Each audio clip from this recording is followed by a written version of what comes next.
So I am going to show you this next recipe, which is, you can call it garlic pulao, but the key thing about this pulao is it's made with mustard seeds. No other pulao is made with mustard seeds, and it's a garlic and mustard pulao. So with this pulao is it's served with sai bhaji, and you can see the sai bhaji recipe in my other video where I'll provide you the link. So I'm going to show you the ingredients now. Here are the ingredients for the garlic pulao. We have actually this is a large bowl of rice, which is approximately 3 cups, and we have about 15 peeled pods of garlic, fresh garlic, and we have got 1 teaspoon of mustard seeds, and we've got 2 green chilies. So I'll get these ingredients prepared, and besides these, obviously we will use salt, turmeric powder and oil to make the pulao. So I'll get these ingredients prepared and I'll show you how to cook it. So now we are the second step where we are going to learn how to make the mustard garlic pulao. Okay, this is burnt garlic pulao really. So I'm going to show you the prepped ingredients. So let's look here. We have rice which was washed, and it has to be drained so that there is no water, because the rice has to be first fried because it's a pulao. And then we have salt, 1.5 teaspoons of salt, 1 teaspoon of mustard seeds, 1 teaspoon of half teaspoon of turmeric, 2 green chilies chopped, sliced garlic, and we have oil. So what I'm going to do is, I have a pan which is up here already heating up. So I'm going to put oil, say about 3 tablespoons of oil roughly, as you can see, 3 tablespoons of oil, and I'll wait for a minute till the oil heats up. Okay, and then what we are going to do is, wait. The oil has to be super hot because the mustard seeds have to crackle. Now while this is happening, you might hear there is some whistling going on in the sound, and you might be wondering what's happening. Actually, we were cooking sai bhaji, which is to be served with the rice. So that's a traditional accompaniment, and the whistling which you hear in the background is from the pressure cooker which we started earlier.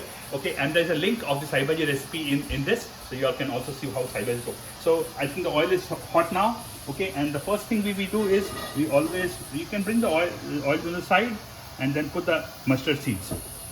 I think it was not as hot because you couldn't hear the crackling sound. So you could wait. Probably you will also not hear the crackling sound because the whistling of the pressure cooker is just a bit too much. But anyway, so this mustard seeds are being crackled right now. So we'll wait for a minute, and then while this is being done, the next step is we put our garlic and green chilies. Both of them just go in. Garlic and green chilies go in, and then give it a little stir, not a whole lot.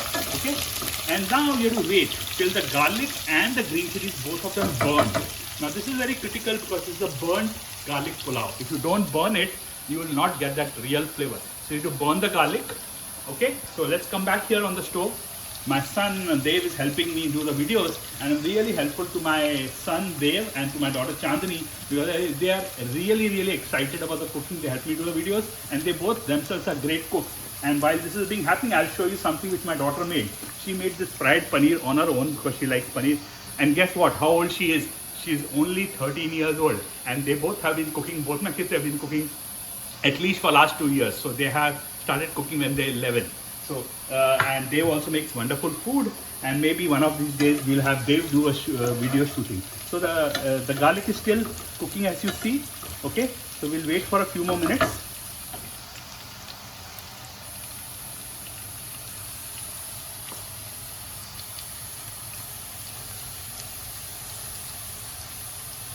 It probably will take about a minute. It doesn't cook any sooner, so we have to wait for a minute, because I want burnt garlic.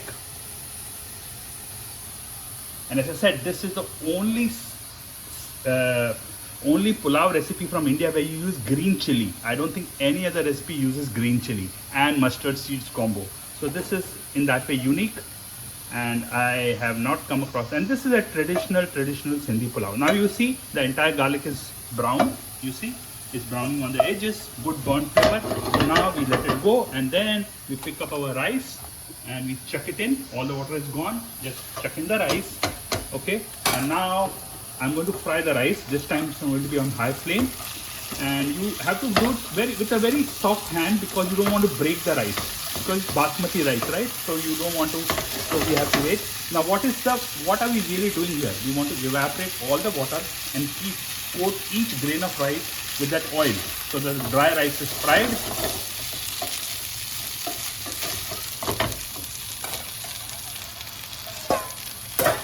So as that's happening, I'm going to clear up a little bit. So we wait a few more minutes.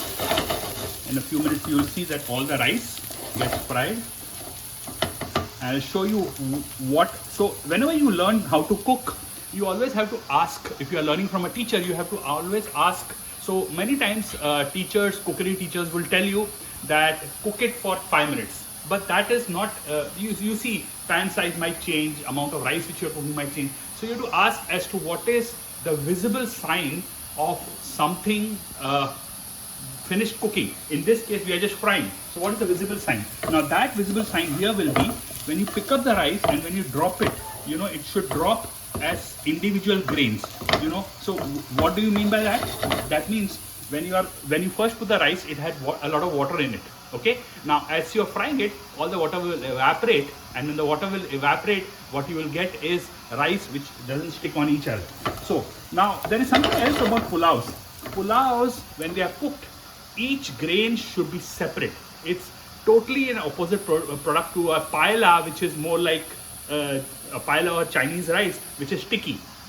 In a pulav, each grain should be separate. In fact, my grandmother used to tell me, if a pulav is if the pulav is cooked right, you take the bunch of cooked rice, throw it on a wall, and not a single grain should stick to the wall.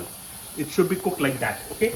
So here we have your rice. Now this rice has been fried. As you see, it's frying fine. And at this point, I put the turmeric in. Okay, I put the turmeric in and give it one more stir. A little bit, not a whole lot cooking right now.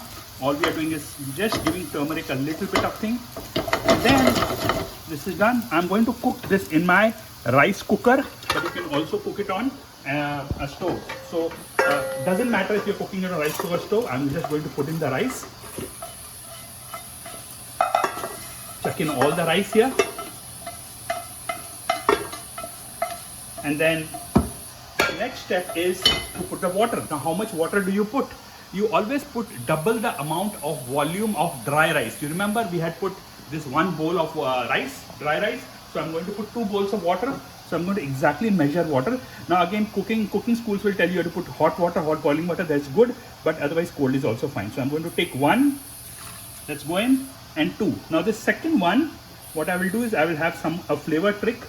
What I'm going to do here is I'm going to put in the pan, because the pan has a lot of flavor left, remember, and plus few grains of rice which were stuck. So that way we got this all flavor out in the water, and now this water goes in. Okay, so this goes in, and then the only ingredient left is salt. So we just put in the salt, and now we put the lid. Okay, and we put the rice cooker on. That's it. The rice will cook. The rice cooker will cook it automatically. Now if you're cooking on a stove, the same process will work. You'll put on a high flame, and when all the water is absorbed, then you reduce the flame. Okay. Now there is one more ingredient which I have not shown you here, which is fresh green garlic. I can't get fresh green garlic where I live in US, but in India you would use fresh green garlic, and you would put it when all the water in the rice is absorbed. Now if you're cooking on stove, when most of the water is absorbed, you lower the flame, put that green garlic, give it a stir with a fork. A fork is very critical so you don't break the rice. Okay, and then you put it. So today I don't have that green garlic, so what we'll do is I'll replace coriander, or you can even put green onion. Okay, one of the two. So but I'm not going to put coriander inside or cilantro inside. I'm just going to put it for garnish. But if you have green garlic, only the leaves have to be chopped up and put it just after the point where all the water is absorbed. So I'm going to show you that step a little later. For now, we'll just wait. It will be about 20 or 30 minutes depending upon how good your rice cooker is for the rice to cook, and I'll show you how the cooked rice will look about in 30 minutes later. See you then.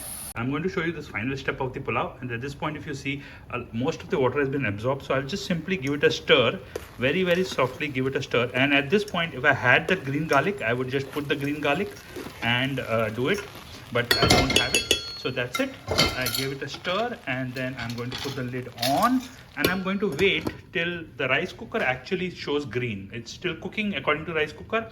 If you're cooking on stove, you would do the same thing. You would give it a stir, and then you would put the green garlic, and at that point reduce the flame to low absolutely. So what some people also do is instead of I'm sorry, you will still reduce the flame, but to still prevent burning, if you're cooking on stove, you would put a tawa or a griddle under the pot in which you're cooking rice and let it stay there. Okay, now that's very, very critical. That's it, and the rice should be ready in a few minutes, and we'll eat it with sahi bhaji, and I'll show it to you.